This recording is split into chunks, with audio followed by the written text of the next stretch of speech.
Le grand JT de l'éducation vous est présenté par Microsoft.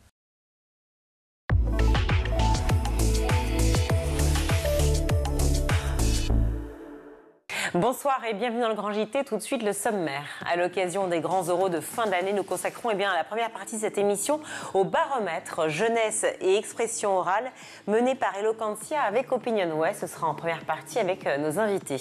La séparation des parents, un moment redouté par les couples, mais aussi par les enfants. Alors, comment comprendre cette situation et quelles sont les clés pour traverser cette période? On en parle avec notre invité. Dans sa chronique, Emma Ferré reviendra sur la soirée de la victoire du Paris Saint-Germain, une célébration qui a bouleversé et surtout soulevé des questionnements sur les réseaux sociaux. On en parlera bien sûr avec elle, mais avant cela, place à l'actu avec Emma. Bonsoir Emma. Bonsoir Virginie, bonsoir à tous. On démarre ce journal en partant aux États-Unis. La nuit dernière, Donald Trump a interdit l'accès au territoire américain aux ressortissants de 12 nationalités. Nous ne voulons pas d'eux. C'est le retour du travel ban, comme lors de son premier mandat. Parmi les nationalités concernées, l'Afghanistan, la Birmanie, le Tchad ou encore la République du Congo, entre autres. Et dans la même veine, il durcit encore le ton et suspend l'entrée aux États-Unis pour tout nouvel élève de Harvard. Une surveillance des réseaux sociaux de ces élèves étrangers est également mise en place. Et c'est le cas de cette jeune femme, par exemple, qui a dû faire du ménage sur ses comptes. On l'écoute au micro de Sofia Berada. J'ai même vérifié en mettant dans ma barre de recherche Trump, même des sujets un peu polémiques comme Gaza, pour vérifier que même des gens ne m'avaient pas dit des choses qui auraient pu compromettre ma demande. Les étudiants étrangers actuellement en cursus pourraient également voir leur visa révoqué par la Maison-Blanche et celle-ci menace de retirer son accréditation à l'Université de Columbia. Retour en France où la ministre de l'Éducation, Elisabeth Borne, était interrogée sur cette enseignante qui était suspendue pour avoir organisé une minute de silence pour la situation à Gaza. Oui, c'est dans Lyon en mars dernier. Cette professeure qui avait l'habitude d'aborder les sujets d'actualité avec ses élèves avait concédé une minute de silence. C'était les élèves qui lui avaient demandé en soutien aux victimes de Gaza. La réaction du rectorat ne s'est pas fait attendre et l'enseignante a été suspendue à titre conservatoire. Le rectorat nous a laissé entendre que cela n'aurait pas posé de problème si la collègue avait été professeure d'histoire et que cet hommage intervenait dans le cadre d'un cours sur le sujet. Mais cela n'a pas été fait de manière partisane. C'était un hommage aux victimes civiles et le collègue a fait ça après la sonnerie en dehors de son cours. C'est ce qu'explique Cyril Bernizet, élu CGT Éducation à l'Académie de Dijon. Alors l'enseignante, elle, demande sa réintégration. Ce matin sur RTL, la ministre de l'Éducation a réagi. Alors, il y aura une décision. La suspension, comme vous l'avez dit, elle était conservatoire. Je pense qu'il ne faut pas confondre deux choses. La liberté d'enseigner, on a effectivement le droit d'aborder... Sachant qu'elle ne l'a pas imposé aux élèves. Les élèves ont demandé à le faire et ceux qui le souhaitaient ont observé cette minute de silence pendant une récré. Il y a une liberté d'enseigner et donc de parler du conflit au Proche-Orient. On décide pas, ça se fait dans un cadre organisé à l'Éducation nationale, de faire une minute de silence. Donc je pense que parler du conflit israélo-palestinien, c'est une chose. Ensuite, prendre une position politique dans ce conflit, c'est autre chose. Et là, il y a une obligation de réserve de nos enseignants. Elle a fait une faute ? Je vous dis, elle est sortie du principe de neutralité qui s'applique à nos enseignants. Les syndicats, eux, dénoncent une mesure insensée. Cet hommage ne relève en aucune manière d'une rupture avec son devoir de neutralité. Le massacre d'une population, et notamment d'enfants, n'est pas un avis politique, c'est un fait. Banalisation de la violence sur les réseaux sociaux. Une nouvelle étude du ministère de la Santé tire la sonnette d'alarme. Oui, selon le ministère, l'enquête révèle une hausse inquiétante des troubles psychiques chez les jeunes sur fond de précarité, d'exposition accrue aux réseaux sociaux et d'accès insuffisant aux soins. Et les jeunes femmes sont particulièrement concernées. Elles sont 9% à déclarer avoir eu des pensées suicidaires au cours de l'année 2022. Ce sont des chiffres en hausse. Alors, interrogée à ce sujet au micro de Thomas Soto, Elisabeth Borne, elle, y voit des solutions possibles. Moi, je souhaite protéger les élèves de la surexposition aux écrans avec la banalisation de la violence que vous pouvez voir sur les réseaux sociaux. C'est un sujet auquel il faut s'attaquer. C'est pour ça que moi, j'ai annoncé la généralisation de la pause numérique, c'est-à-dire on range son portable quand on arrive au collège, que ça, c'est clair, c'est réglé, portable interdit au collège dès la rentrée pour tout le monde ? Oui, moi j'en reparlais hier avec le président de département de France, François Sauvadet. Il faut que chaque chef d'établissement, chaque principal de collège puisse discuter avec le conseil départemental sur la bonne solution qu'on trouvera. Vous savez qu'il peut y avoir des casiers, puis y avoir des pochettes. En tout cas, je pense que c'est important que le temps qu'on passe au collège, ce soit un temps sans écran. On a aussi, j'ai pris la décision aussi que on ne mettrait plus à jour ce qu'on appelle les espaces numériques de travail des logiciels de vie scolaire, le fameux Pronote, entre 20h et 7h du matin et tout le week-end, pour que ce ne soit pas une occasion pour les élèves d'être à nouveau sur leur écran. Et donc, je pense qu'il faut aussi qu'on éduque naturellement à l'utilisation des portables, des écrans, des réseaux sociaux. Et ça fait partie des enseignements qu'on propose aux élèves. La pause numérique devrait être généralisée à la rentrée prochaine et la question d'un couvre-feu numérique concernant particulièrement les réseaux sociaux donc est toujours sur la table des propositions. Des réseaux sociaux aux réseaux pornographiques, il n'y a qu'un pas. La France se félicite d'avoir gagné son bras de fer contre les géants du porno. Et le moins qu'on puisse dire, c'est que les chiffres concernant l'exposition des mineurs à la pornographie sont parlants. Si la ministre en charge du numérique, Clara Chiapas, se réjouit de cette victoire, est-il trop tard? C'est la question que pose l'Arcom. En 5 ans, la fréquentation de ces sites a augmenté de 36% chez les mineurs et on estime que dès 12 ans, plus de la moitié des garçons se rendent en moyenne chaque mois sur ces sites et ils sont près de 2/3 à les consulter entre 16 et 17 ans. Pour rappel, la France est le 4e pays au monde le plus consommateur de pornographie. Une toute autre plateforme maintenant, peut-être êtes-vous suspendu à Parcoursup en ce moment. La période est bel et bien placée sous le signe de l'orientation. Oui, ainsi la ministre de l'Éducation avait inquiété les parents il y a quelques semaines avec cette proposition d'orientation dès la maternelle. Dans une interview au Figaro, elle a dévoilé son grand plan sur le sujet et les familles et les élèves peuvent respirer. Les mesures seront prises, mais à partir de la classe de 5e. Alors parmi ces mesures prévues, des demi-journées de formation seront organisées par les professeurs principaux à partir de l'automne prochain. Et pour Elisabeth Borne, l'orientation, ça prend. Je pense que ce qui est important, c'est de se dire que l'orientation, ça s'apprend, ça s'enseigne. Et du coup, nos professeurs principaux nous le disent souvent, ils ont besoin d'être mieux formés, d'être mieux outillés. Donc on va former tous nos professeurs principaux en démarrant par les 30 000 professeurs de 3e qui auront une formation d'une demi-journée dès la rentrée. Et puis on doit proposer un vrai programme d'éducation à l'orientation et on va donc publier un programme avec des compétences à acquérir de la 5e à la terminale. C'est-à-dire que l'orientation devient une matière scolaire ? Ça devient un sujet d'éducation. Parce qu'il faut apprendre à faire des choix, il faut apprendre à se connaître, à voir quels sont les métiers qui peuvent vous attirer. Donc ça veut dire qu'il faut non seulement avoir ces 4 demi-journées, elles vont permettre d'avoir une éducation à l'orientation, puis elles permettront aussi la découverte des métiers, d'aller dans les forums organisés par les régions pour ouvrir ces horizons. La ministre veut également rendre les conditions d'accès à l'enseignement supérieur plus souples et voudrait démocratiser l'année de césure post-bac. C'est une tendance très en vogue ailleurs en Europe, mais sur laquelle la France reste un peu frileuse. Justement, Parcoursup, stress de l'orientation, date limite de déclaration des revenus aux impôts. En cette fin d'année scolaire, on parle du fameux tunnel du mois de juin. Oui, voilà, peut-être que vous vous sentez un peu dépassé avec une liste de choses à faire longue comme le bras, entre la préparation des vacances, les spectacles de fin d'année des enfants, le brevet ou le bac. Pas de panique, c'est normal, on appelle ça plus communément le tunnel du mois de juin, une accumulation particulièrement ressentie par les parents au sein des familles. Alors Simon Le Baron a attendu son micro pour France Inter justement à un couple un peu dépassé. Les rendez-vous avec la maîtresse, il y a les cadeaux à faire aux maîtresses, aux profs de musique, aux profs de judo. Elles font du judo, elles passent les grades. Il y a le spectacle de danse de Raphaël la dernière au conservatoire. Il y a eu le spectacle de danse de la 2e. Il y a l'audition de harpe de l'aîné le 21 juin. Les sorties de fin d'année où on peut pas aller, donc les enfants parfois nous font en plus la tête. Tu trouves ça drôle? Vivement début juillet où moi généralement je dors pendant 4-5 jours, le temps de récupérer. Voilà, quelques jours pour dormir au début des vacances, pour mieux profiter de son été ensuite. Je ne sais pas pour vous Virginie, mais je crois que moi je vais appliquer le conseil au pied de la lettre. Oui, ça c'est clair. Merci en tout cas pour le cadeau de la maîtresse. Je ne m'en souvenais plus. Merci. Donc plus que jamais, il est nécessaire de renforcer sa capacité d'expression. Oui, on le sait bien nous ici au Grand JT. Extension de la pensée, nécessité dans le monde professionnel. Comment trouver sa voix, VOIX, mais aussi VOIE, lorsqu'on est jeune et quelles en sont les grandes clés de cette fameuse orale ou grand oral ou oralité. À l'occasion du dernier baromètre Eloquentia Opinionway, on en parle avec nos invités. Pour en parler, ravi d'accueillir Alicia Izard sur notre plateau. Bonjour. Bonjour. Merci d'être avec nous. Vous êtes directrice générale de l'association Eloquentia. Olivia Dessaigne, bonjour. Bonjour. Vous êtes coordinatrice impact et plaidoyer aussi chez Eloquentia, et toujours aussi chez Eloquentia, mais pas que. Il est aussi enseignant en art oratoire ailleurs qu'Eloquentia, et surtout avocat. Bertrand Perrier. Bonjour.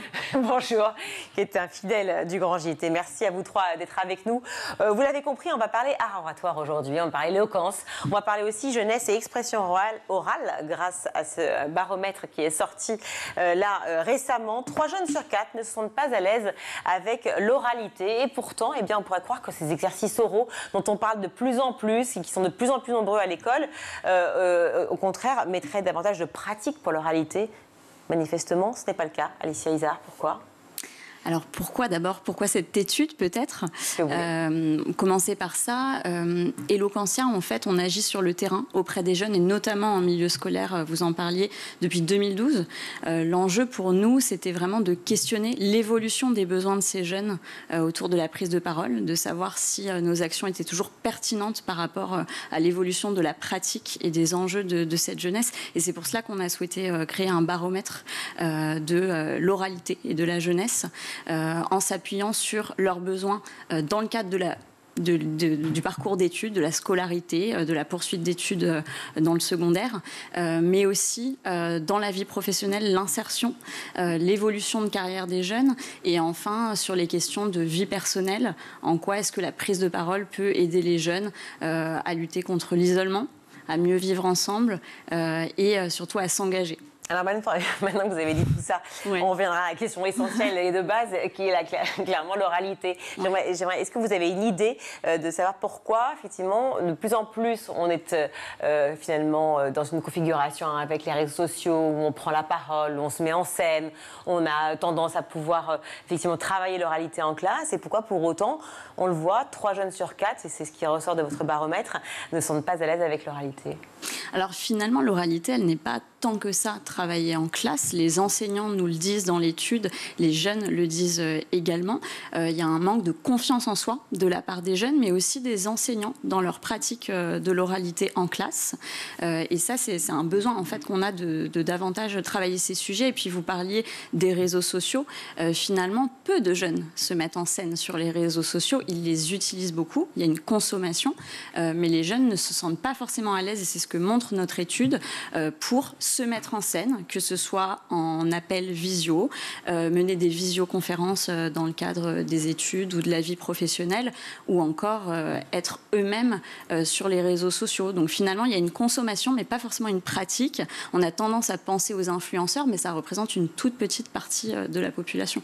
Bertrand Perrier, est-ce que les jeunes, selon vous, pensent que l'oralité, finalement, donc l'éloquence, est utile uniquement pour l'école, mais pas vraiment, finalement, dans la vie active? Ah si, je crois que l'étude montre très bien la conscience qu'ont les jeunes de l'importance de la prise de parole. Ce qui est intéressant dans cette étude, c'est qu'elle n'est pas seulement focalisée sur les jeunes, mais on a aussi interrogé les enseignants et les chefs d'entreprise. Et donc chacun donne son regard sur l'importance de la prise de parole dans la scolarité, mais aussi dans l'insertion professionnelle, et puis dans l'insertion personnelle et dans le développement personnel, avec la question clé qui est la confiance en soi. Et les jeunes ont pleinement conscience du rapport entre la confiance en soi et l'aisance à l'oral.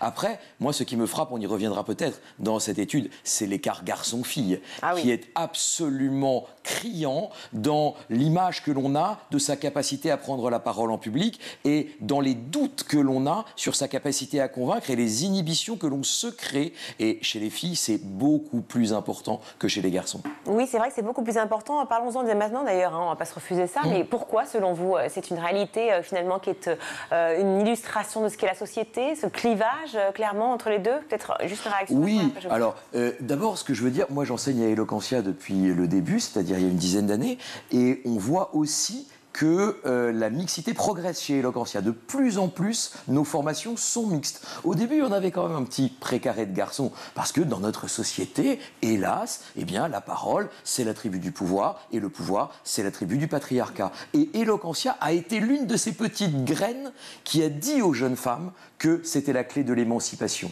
Et dans mon cours, en Seine-Saint-Denis, j'ai de plus en plus de filles, je crois qu'elles étaient majoritaires cette année, et donc on voit quand même un mouvement. Mais dans l'impact et dans l'image qu'ils ont, eh bien, l'image qu'elles ont est plus dégradée que l'image qu'ils ont. C'est ce que vous ressentez aussi, Olivia Dessaigne ? Tout à fait, et c'est ce qu'on voit dans l'étude, puisque on a un écart hyper significatif sur pas mal de données, notamment sur le sentiment de stress avant une prise de parole. On a 76% des femmes qui nous disent être stressées avant une prise de parole, contre 62% des jeunes garçons, donc c'est un écart de plus de 10 points de pourcentage. Et juste pour rebondir sur ce qu'a dit Bertrand, je pense que c'est quelque chose qui est assez systémique en effet, et qui est peut-être intériorisé aussi à la fois chez les jeunes femmes, mais aussi chez nous tous, puisque dès le plus jeune âge, et même depuis qu'on s'adresse aux bébés, dès qu'on s'adresse aux bébés, entre les filles et les garçons, on s'adresse différemment, et ça a été prouvé par de nombreuses études. Donc en fait, dès le plus jeune âge, il y a une différence entre la manière de s'exprimer aux jeunes filles et aux jeunes garçons, qui bien sûr influe sur la manière dont après, ils et elles vont s'exprimer et oser le faire. Si on prend effectivement les garçons et les filles, d'où vient cette peur de l'oralité, de la peur de prendre la parole, la peur de dire une bêtise ? Est-ce que ça naît forcément, nécessairement d'une humiliation selon vous ? Allez-y. Alors, peut-être dans les études récentes montrent que les jeunes femmes sont plus impactées, notamment parce que la prise de parole, elle questionne sur notre place, notamment physique, dans un espace donné. Et ça, je pense que c'est un vrai problème par rapport à la posture, le corps de la femme, sa voix. Et elles sont davantage jugées sur leur physique. Donc il y a forcément quelque chose qui est problématique pour elles dès lors qu'il y a une prise de parole à mener. Et on l'a vu, que ce soit dans le cadre de cette étude qui était réalisée par Opinionway avec un échantillon externe aux bénéficiaires d'Eloquentia ou dans notre mesure d'impact où on va vraiment mesurer auprès des enseignants qu'on accompagne, des jeunes qu'on accompagne, en fait des jeunes femmes qui s'autodiagnostiquent beaucoup plus défavorablement, qui s'autocritiquent, qui se jugent négativement par rapport à leur prise de parole, ce qui n'est pas forcément objectif quant à leur capacité effective réelle. Et sur le plan social aussi, sur le milieu social, est-ce qu'il y a une vraie disparité, même d'ailleurs géographique, effectivement, dans ce baromètre, on voit que c'est assez significatif ou pas ? Alors, au niveau géographique, on n'a pas réussi à dégager de tendance. Par contre, au niveau du statut social, en effet, il y a des différences assez marquées entre les jeunes qui sont ni en emploi ni en formation et les jeunes en activité sur différents points, notamment sur, par exemple, l'aisance pour séduire. C'est un des écarts les plus marqués entre les jeunes qui n'ont pas d'emploi ou qui ne sont pas en formation et les autres. Et puis pour rebondir juste sur le taux de filles qui s'inscrivent à nos concours, en effet, depuis 2 ans maintenant, on a 56% de jeunes femmes qui s'inscrivent à nos concours. Et en fait, ça montre quand même que lorsqu'on donne un espace pour s'exprimer aux jeunes femmes, elles s'en saisissent. Donc c'est quand même qu'il y a une envie de s'exprimer. Et, Les concours d'Eloquence vraiment font un carton aujourd'hui, et on le voit, ça marche, et on voit votre effectivement baromètre qui est fort intéressant chez Eloquentia, et justement le nombre d'étudiants qui viennent vers vous. Vous le dites vous-même, Bertrand Perrier, vous donnez des cours effectivement en Seine-Saint-Denis. Vous le dites, il y a presque autant de filles maintenant que de garçons. Et pour autant, on parlait du milieu social. En Seine-Saint-Denis, il y a des EPS qui ne sont pas forcément très élevés. Est-ce que vous voyez une différence, effectivement, dans la volonté ou pas de se mettre en avant, de prendre la parole ? L'engagement. La parole est un marqueur social. Dis-moi comment tu parles, je te dirai qui tu es. Oui. Ça peut être extrêmement cruel, et c'est pour cela que c'est précisément dans ces quartiers défavorisés qu'il faut porter la question de l'égalité des chances à travers la prise de parole éducative. C'est la fonction d'Eloquentia. En cela, c'est vrai, il y a une mode des concours d'éloquence. En réalité, les concours d'éloquence, c'est amusant, mais c'est pas non plus l'alpha et l'oméga de la prise de parole. Ce qui est important, c'est pas forcément l'exercice de style du concours d'éloquence, c'est plutôt la profondeur de la parole, la sincérité, l'introspection. Qu'est-ce que je veux dire au monde ? Qu'est-ce que je veux dire de mes frustrations ? Moi, je suis arrivé en Seine-Saint-Denis avec Eloquentia, j'étais avocat, j'avais appris à prendre la parole dans des écoles d'avocats, et on faisait des exercices de parole un peu vains, et arrivant en Seine-Saint-Denis, je me suis aperçu que ce n'était pas du tout la parole qu'ils voulaient porter. Eux, ils veulent parler des sujets qui les concernent, les violences policières, le racisme, la misère, l'égalité homme-femme, la laïcité, c'est-à-dire des sujets sur lesquels ils ont une opinion qu'ils entendent porter par la parole. Et notre rôle, c'est simplement de leur permettre de le faire, plus que de se mouler dans des codes de concours d'éloquence qui sont festifs et joyeux. On passe toujours une bonne soirée, mais c'est pas l'exercice véritable de la prise de parole en public. Alors justement, cette formation, on en parle, c'est très important. Il y a la formation que vous proposez chez Eloquentia et puis il y a la formation des profs, tout simplement, dans les instituts, c'est-à-dire dans tous les établissements scolaires que l'on connaît, publics, sous contrat et hors contrat. Est-ce que vous voyez déjà une évolution dans la manière dont la prise de parole est proposée aujourd'hui dans les établissements? Qui va réagir? Vous voulez? Olivia de Seigne.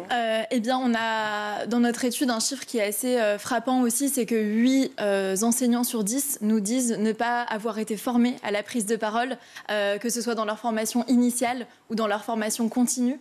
Donc après être dans la vie active. Et en fait, oui, c'est quelque chose qui est assez important pour pouvoir justement accorder toute la place que doit avoir l'oral à l'école aujourd'hui, que de former les profs pour pouvoir pratiquer en classe. Et en effet, il y a une réforme qui est faite sur la formation initiale des enseignants à l'heure où on parle. Donc on verra ce que ça donne, mais c'est quelque chose qui est important pour que l'oral puisse prendre toute sa place. Aujourd'hui, je ne pourrais pas témoigner de ce qui est fait en classe, mais l'étude peut le faire. Et les enseignants nous disent qu'ils ont envie, pour 9 sur 10, de mettre en place des contextes de prise de parole avec leurs élèves. Donc c'est une envie. Oui, il y a le grand oral du bac. Alors ça a été effectivement une grande révolution parce que enfin l'école a marché sur ses deux jambes, l'écrit et l'oral. Mais il y a tout de même ce paradoxe qui demeure, c'est que le grand oral est une épreuve qui n'est précédée d'aucun enseignement dédié. Et donc c'est comme si vous aviez une épreuve de philosophie puis vous n'avez jamais eu aucun cours de philosophie, ce serait inconcevable. Eh bien c'est ce qui se passe avec le grand oral. Chacun des professeurs des matières de spécialité sont supposés dédier sur leur temps d'enseignement quelques heures à la prise de parole en public dans l'optique du grand oral. Mais c'est quand même une matière très particulière. Et c'est tout l'objet d'ailleurs, pardon je vous coupe, mais je vais vous faire réagir tout de suite, mais c'est effectivement tout l'objet de la question, et c'est la première question que je me suis posée effectivement, c'est de se dire à un moment, est-ce qu'ils ne prennent pas ce grand oral finalement et cet exercice tout comme une histoire de tu vas mettre le fond, puis en fait tu vas juste le dire à l'oral, point, plutôt qu'à l'écrit. Alors, pardon, je vais juste dire un petit mot là-dessus. Dans l'approche des enseignants, elle est parfois très théâtrale, donc ils survalorisent la forme et on fait intervenir des troupes de comédiens, etc. Soit ils refusent l'exercice et ils font exactement ce que vous dites. On va faire une tranche de cours et puis on va la réciter et on va oraliser l'écrit. C'est ni l'un ni l'autre. Alicia Isard. Et notamment pour rebondir sur ce que vient d'énoncer Bertrand, chez Eloquentia, on parle de prise de parole éducative et non de théâtre à l'école ou d'éloquence pure. Et cet enjeu de former les jeunes dès le plus jeune âge à la prise de parole éducative, il est important notamment parce que quand on interroge dans cette étude les enseignants sur la manière dont se débrouillent les jeunes lorsqu'ils sont évalués, ils nous disent que les jeunes se débrouillent mieux à l'oral qu'à l'écrit. Et pour autant, quand on leur pose la question « est-ce que vous les évaluez tantôt à l'écrit ou à l'oral ?», finalement, la majorité des enseignants ne pratiquent que les évaluations écrites. Donc en fait, on ne prend pas le temps de travailler ce type d'évaluation qui peut être très encourageante pour les jeunes quand ils s'en sortent bien, qui peut leur donner le goût de prendre la parole. Mais voilà, on se doute bien qu'évaluer une classe de 27 ou 30 élèves à l'oral, ça prend beaucoup plus de temps et que les enseignants n'en ont pas forcément les moyens aujourd'hui. Est-ce que l'oral est plus valorisé par les jeunes enseignants que les plus âgés ? On n'a pas énormément de données là-dessus, mais il me semble... je ne saurais pas répondre là-dessus. Alice César, oui, vous hochez la tête, j'ai l'impression que oui, Là-dessus, en fait, on a vu une différence de prise en compte de la prise de parole par les jeunes enseignants vis-à-vis des enseignants plus anciens, en tout cas sur la question de l'importance de la prise de parole à l'école. On sent que les jeunes enseignants en ont conscience et ont envie de le travailler davantage. Ils ont conscience de cette problématique de la confiance en soi, finalement, qui doit se développer avec l'esprit critique à l'école, non ? C'est bien ça aussi, surtout qu'on... Oui, bien sûr, indépendamment du côté examen. En réalité, le grand oral, il faut donner confiance aux gens. La moyenne, c'est 14. Donc c'est plutôt une épreuve qui rapporte des points. Mais au-delà de ça, elle est symbolique d'un rééquilibrage entre l'écrit et l'oral qu'on aura dans le monde professionnel, parce que l'étude montre aussi, et c'est très important, elle est aussi focalisée sur le monde professionnel et les chefs d'entreprise entreprises qui ont été interrogées, d'abord disent que plus on monte dans une entreprise, plus on prend la parole. Donc c'est une compétence qui est bloquante si on ne l'a pas. Et puis que les opportunités professionnelles sont liées à la maîtrise de la prise de parole en public. Donc c'est un atout aussi de vie professionnelle quotidienne. Et ça, je trouve que l'étude le montre très, très nettement. Plus on aspire à des postes de responsabilité, plus il faut maîtriser l'oral. Vous le dites chez Eloquentia, prendre la parole suppose avant tout s'autoriser à le faire. Et j'aime beaucoup cette phrase, qui est la première phrase effectivement du livret. S'autoriser à le faire quand on a des professeurs qui eux-mêmes ne s'autorisent pas forcément à être formés pour, ou qui n'ont pas eu le temps aussi, ou enfin bref, tout ce qu'on sait de la formation aujourd'hui initiale des enseignants. C'est vrai qu'on se pose cette question, comment arriver à être l'élément déclencheur, alors bien entendu quand on vient chez Eloquentia, mais être l'élément déclencheur pour expliquer à ses enfants peut-être à quel point c'est important. Alors la façon dont on le pratique chez Eloquentia, c'est vraiment la dimension collective, puisque Stéphane de Freitas, notre fondateur, a développé toute une pédagogie qui s'appelle Porter sa voix et qui est vraiment basée sur l'autre. Se révéler se révéler à soi-même en fait en se révélant aux autres. Donc on va travailler la rhétorique, l'expression scénique, le slam, la poésie, les techniques vocales, mais aussi et surtout un module d'aspiration personnelle et professionnelle où on va se questionner, comme le disait Bertrand tout à l'heure, sur ce qu'on a envie de livrer de soi-même, ce qu'on a envie de porter comme engagement, comme conviction. Et ça, on va le travailler à travers tout un répertoire de jeux. Donc c'est extrêmement ludique. C'est toujours en collectif, sur le temps scolaire. Et la question de l'écoute de l'autre, elle est très importante. Et vous parliez de s'autoriser à prendre la parole. Ouais. Un des leviers, en fait, pour nous, et qui est criant de vérité quand on voit les jeunes, c'est leur regard qui change quand ils sentent qu'ils sont écoutés. Et là, tout à coup, les yeux s'illuminent et ils se disent « D'accord, j'ai des choses à dire et en plus, on m'écoute. » C'est aussi s'autoriser à dire des bêtises, à aller vers l'échec, à riper, à savonner. Enfin, moi, je le fais régulièrement, quotidiennement ici et je m'autorise à le faire. Peut-être que je ne devrais pas. Mais c'est aussi ça, non, peut-être, l'oralité? Absolument. Et c'est aussi pour cette raison que nos jeunes, lorsqu'ils sont en situation de concours d'éloquence, on va les faire travailler vraiment sans filet. Donc il n'y a pas de pupitre chez Eloquentia, il n'y a pas de notes, donc on peut oublier son texte, on peut se tromper. Ce qui compte, c'est ce dont parlait Bertrand tout à l'heure, c'est l'authenticité, la congruence, le message. Ce qui est important, c'est de comprendre que parler, c'est faire le deuil de la perfection. Si on cherche à être parfait, il faut écrire. Parce que là, on peut raturer, on peut refaire. À l'oral, c'est dans la spontanéité, c'est une rencontre du moment et elle va avec les imperfections, vous voyez, qu'elle charrie. Eh bien, on va rendre sur cette phrase-là. Merci beaucoup. Merci à vous trois d'avoir participé au Grand JT. Alicia Isa, directrice générale de Eloquentia. Olivia Dessaignes, coordinatrice impact et plaidoyer chez Eloquentia aussi. Et Bertrand Perry, avocat, enseignant en art oratoire et également de temps à autre, et souvent même d'ailleurs chez Eloquentia. Merci. Merci beaucoup. On marque une courte pause dans le Grand JT. On se retrouve.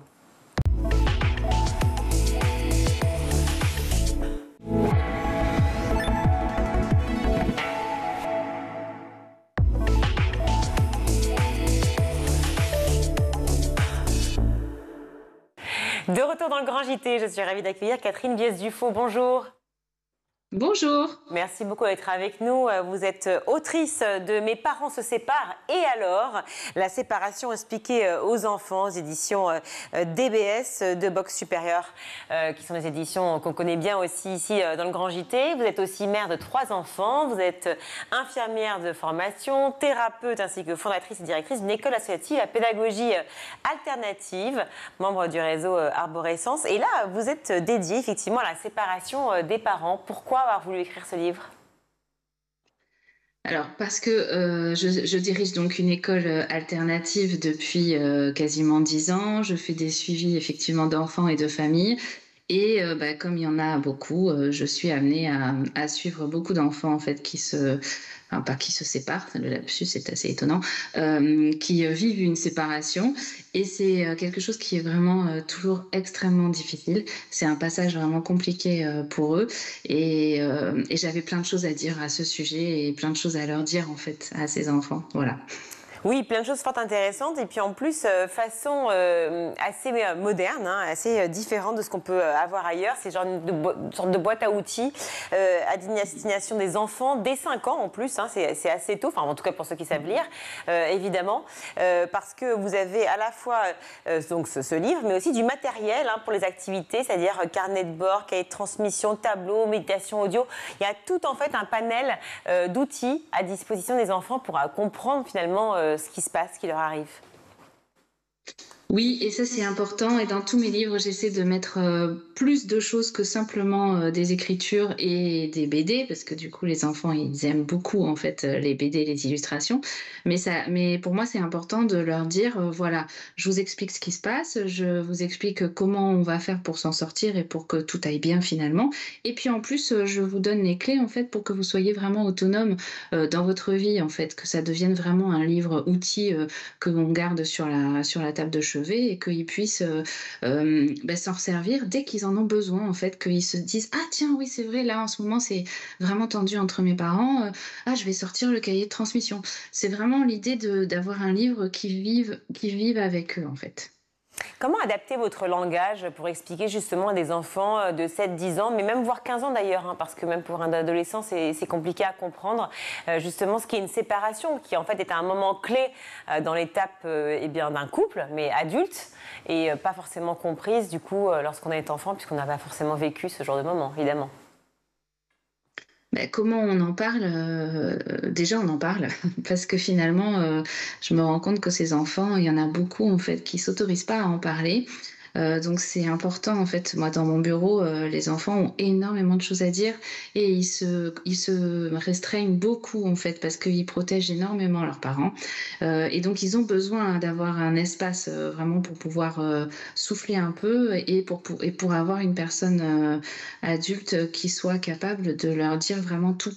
C'est-à-dire oui c'est difficile pour toi et en fait c'est normal. Oui c'est difficile pour tes parents aussi. Et donc je vais t'expliquer un petit peu comment ça se passe, mais en fait vraiment arriver à leur dire tout.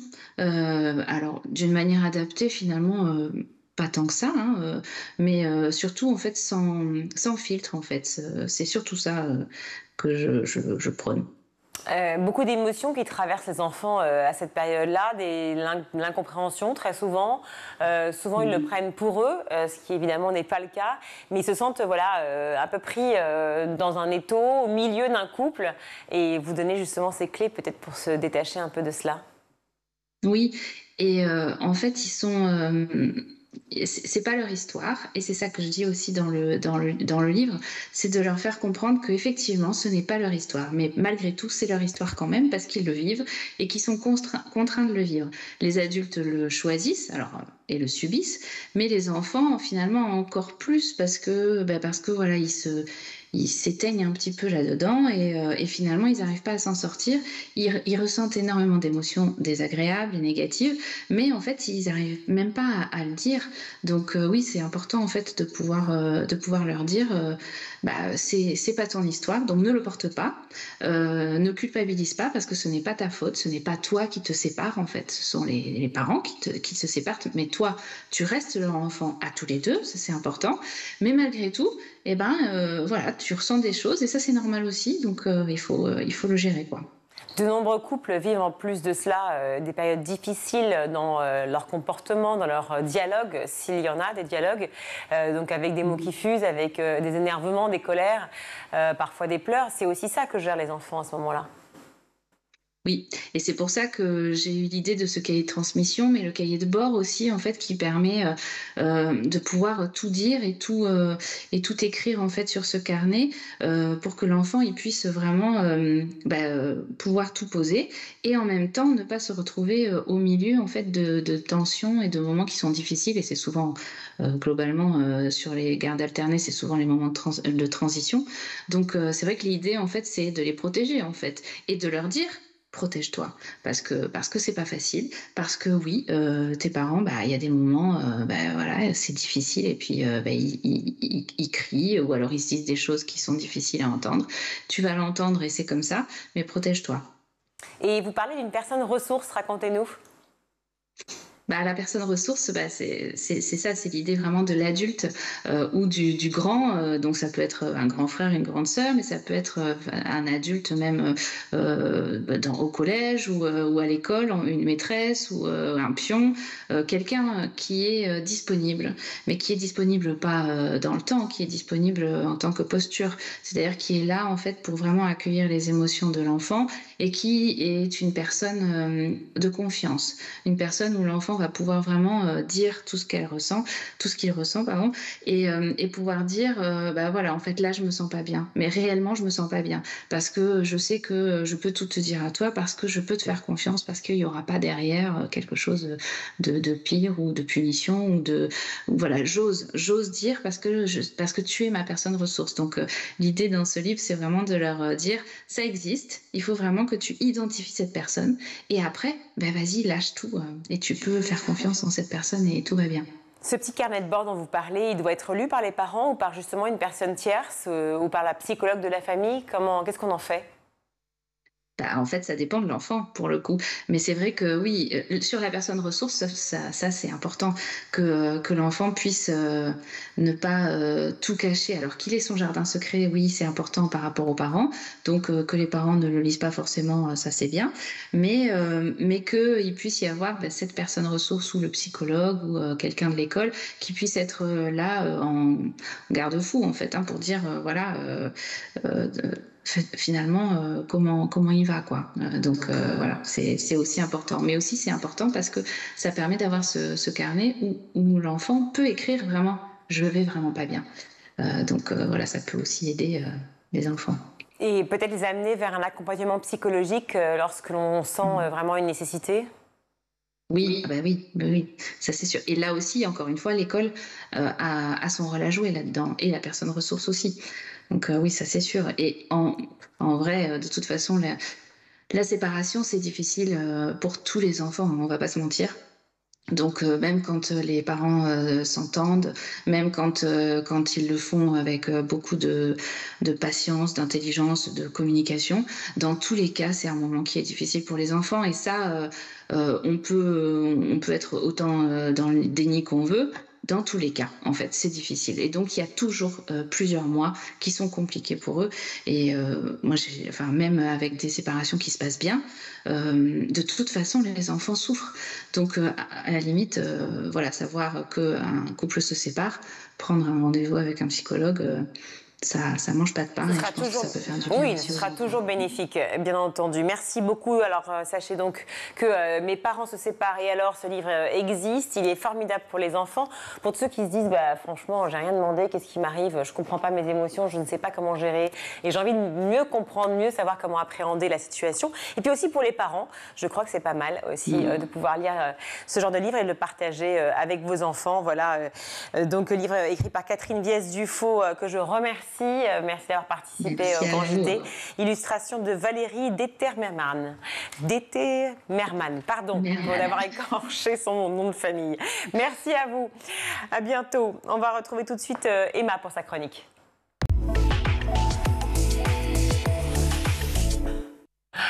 Emma, dans votre chronique cette semaine, victoire du Paris Saint-Germain en Ligue des Champions. On n'est pas passé à côté, tout le monde l'a vu. Mais vous vouliez revenir sur cette soirée dont les vidéos ont agité les réseaux sociaux. Oui, ici c'est Paris, et samedi dernier, ça s'est bien senti. Moi, j'avoue que ça m'a fait tout drôle parce que c'est un peu le seul soir de l'année où on peut voir des hommes pleurer comme ça. Donc voilà, il fallait être là pour le voir. Et le moins qu'on puisse dire, c'est que la joie, elle était au rendez-vous.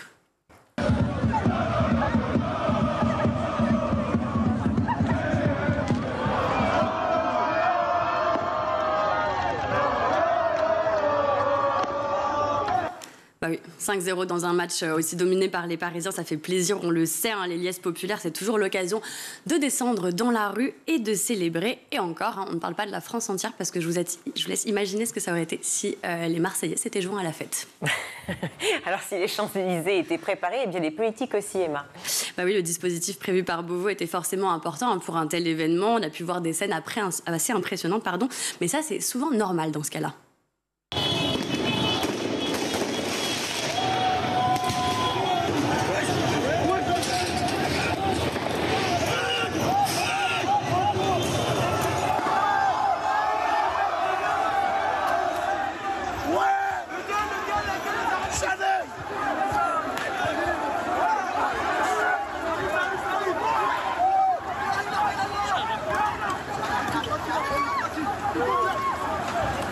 Alors sur les réseaux sociaux, le député insoumis Antoine Léaumont a fustigé les méthodes du ministère de l'Intérieur et des forces de l'ordre mobilisées.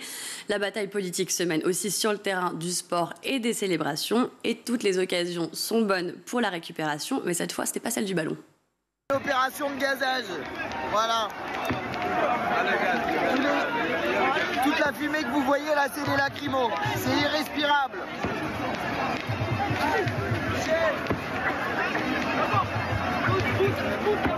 À chaque fois, ça provoque des mouvements de foule, c'est très dangereux.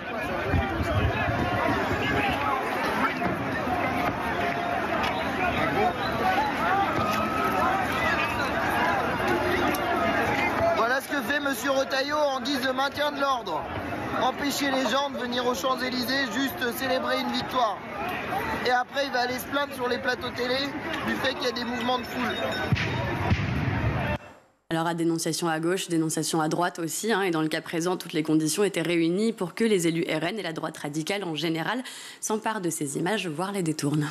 Car évidemment, ces images reprises montrent souvent des jeunes issus des quartiers et de la banlieue. Bah oui, qui en plus sont racisés, mais quelle aubaine pour la sphère patriote. Scène de décadence, des sauvages grimpent en pleine route sur la dépanneuse en mouvement, plutôt qu'une règle, plutôt qu'un respect. La France devient un terrain de jeu pour les barbares. Ou encore pour le député européen RN Mathieu Vallée, c'est ras-le-bol de ces sauvages qui se croient tout permis et nous prennent pour des imbéciles, ou encore ici, mais quel comportement de sauvage, comment avons-nous pu importer une telle population de demeurés? Voilà, le vocabulaire choisi est parlant. Et c'est même le ministre de l'Intérieur, Bruno Retailleau, qui a lui-même parlé de barbares, alors un terme qui, on le rappelle, signifie étranger, mais là, en l'occurrence, c'est pour parler de citoyens français. Donc bref, l'arbitrage, lui, il a été tranché par le président de la République au moment de la cérémonie d'accueil des joueurs à l'Élysée. Les valeurs de tolérance et de respect du sport doivent être portées par leurs ambassadeurs autant que par leurs supporters. On rappelle tout de même que 2 personnes ont perdu la vie ce soir-là. Mais il y a un autre point qui a beaucoup agité les réseaux sociaux en cette finale de Ligue des Champions 2025, c'est celle de la place des hommes, Emma, dans l'espace public. Oui, la place des hommes, ou la surreprésentation des hommes et l'invisibilisation des femmes. Même si le public des tournois de foot est en majorité masculin, les femmes, elles ne sont pas à négliger, autant en tant que supportrices que joueuses d'ailleurs. Et je ne sais pas où vous étiez samedi dernier, Virginie, mais moi personnellement, à la terrasse à laquelle je me trouvais avec des amis, il y avait autant de femmes que d'hommes, et peut-être qu'elles ne se levaient pas à la moindre occasion, mais elles guettaient l'écran tout autant que leurs congénères masculins, et ça c'était plutôt chouette à voir. Sauf que voilà, au moment de la grande éruption de joie, on a vu des trucs pas très jolis passer sur les réseaux, et notamment cette vidéo de 2 femmes bloquées dans une voiture et entourées par les hordes.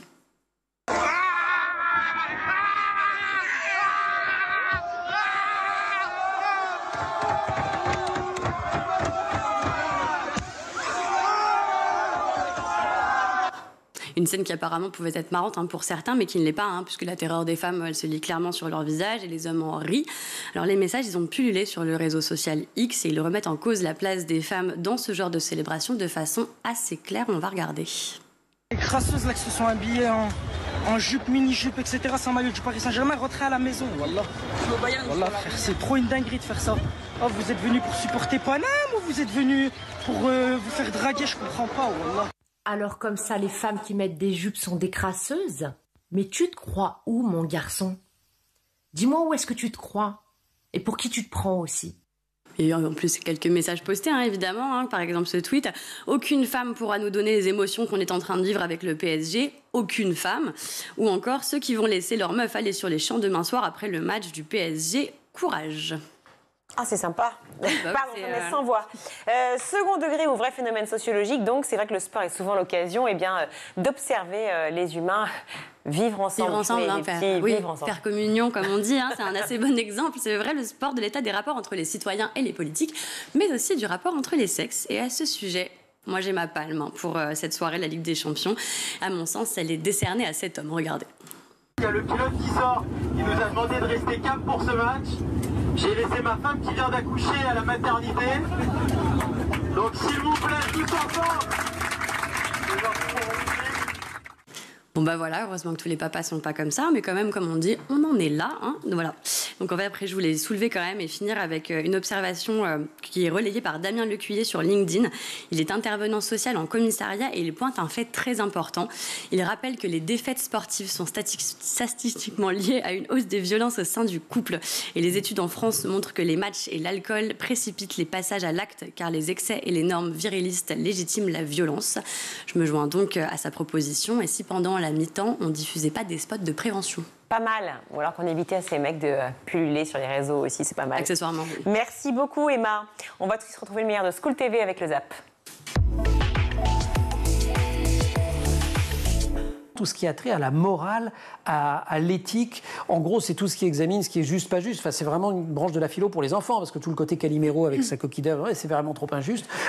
Ça préoccupe beaucoup les enfants, ça. Oui, l'éthique, en fait, le terme éthique et morale, il y a des philosophes qui distinguent les deux. Moi, je les utilise un peu comme synonymes. C'est juste que la morale, ça vient du latin mores, et l'éthique, ça vient du grec ethos. Mais en gros, ça relève des comportements humain. Donc, c'est tout ce qui, effectivement, c'est les questions qui abordent le mal, le bien, la liberté.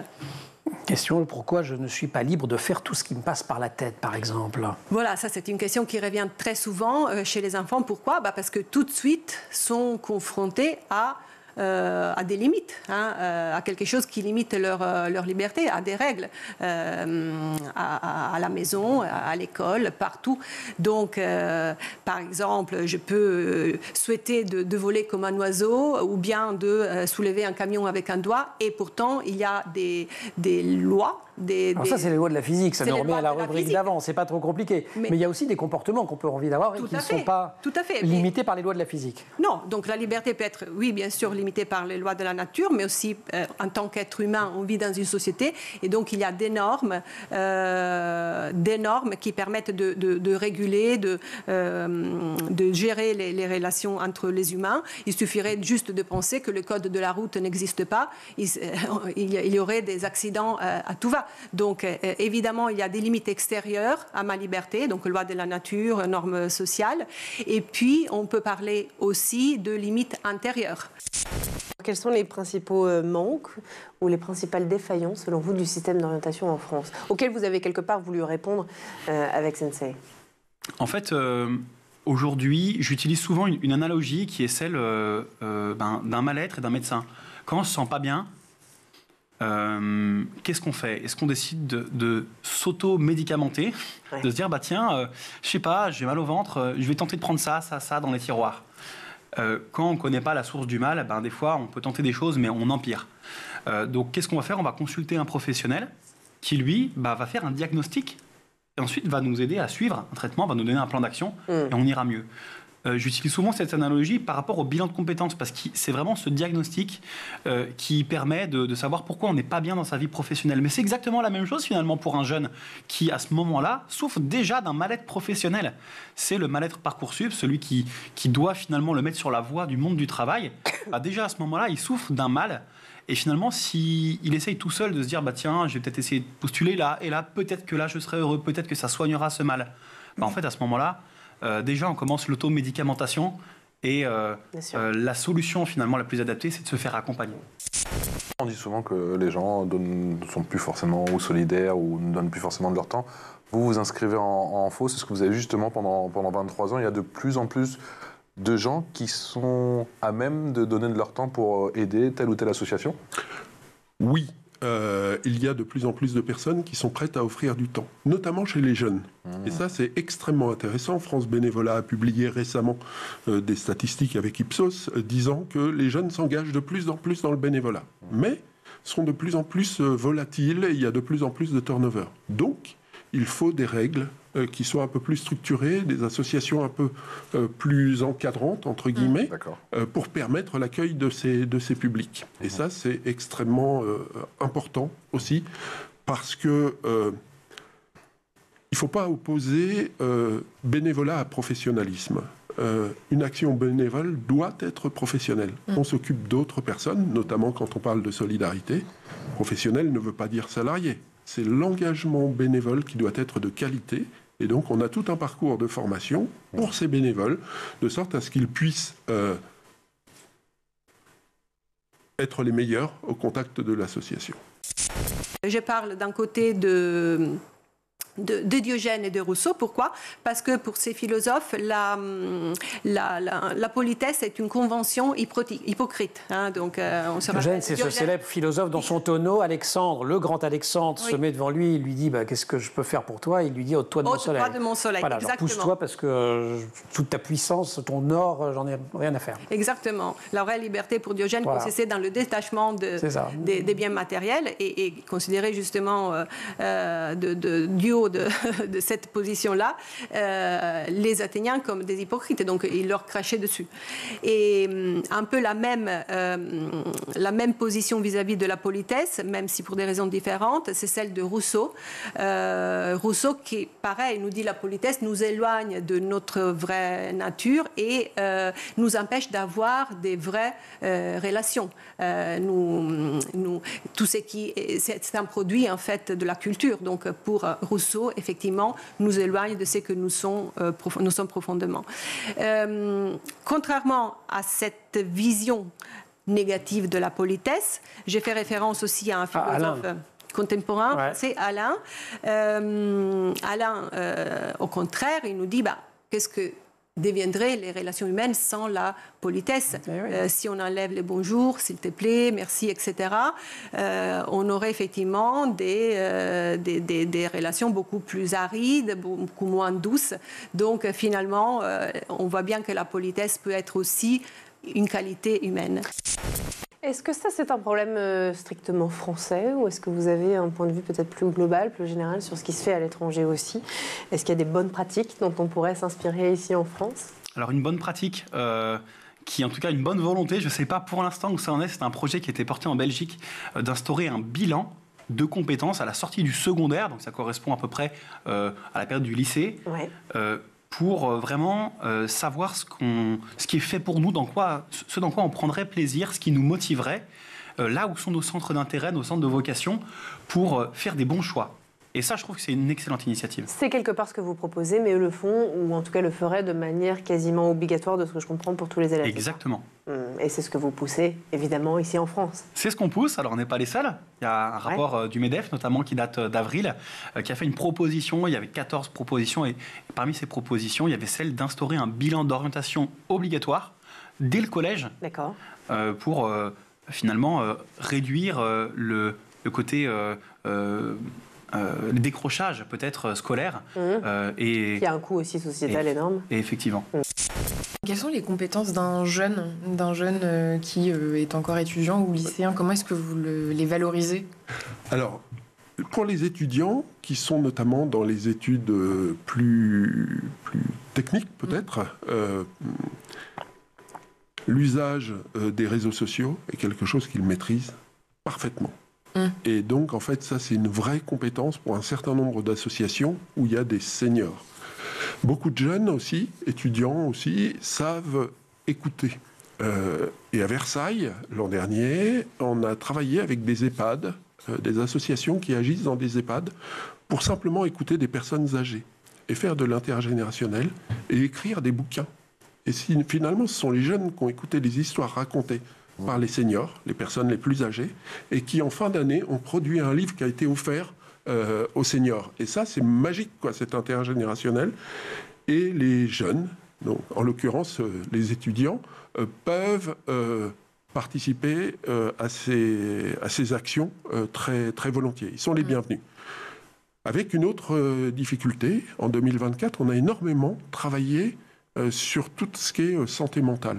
Parce qu'énormément de jeunes aussi, mais ça vous le savez beaucoup mieux que moi, qu'ils soient lycéens ou étudiants, voire même collégiens, peuvent avoir des problématiques particulières liées aux problématiques de santé mentale. Et là, on a travaillé avec des associations, de nombreuses associations qui sont engagées dans ce champ-là pour leur proposer des services d'outils de communication à destination des plus jeunes, de comptabilité, d'administration. Bref, pour permettre aux bénévoles de l'association de se consacrer pleinement aux jeunes. Voilà pour le ZAP, c'est la fin de ce grand JT. Merci à toute l'équipe en régie, à la réalisation aujourd'hui Alice Pitavi, le son Saïd Mamou, le maquillage Laure Audemont et Emma Razafindra-Lambeau, Laura Girard et Emma Ferré à la rédaction. Très belle soirée à tous et on se retrouve bien entendu demain, même heure. Ciao.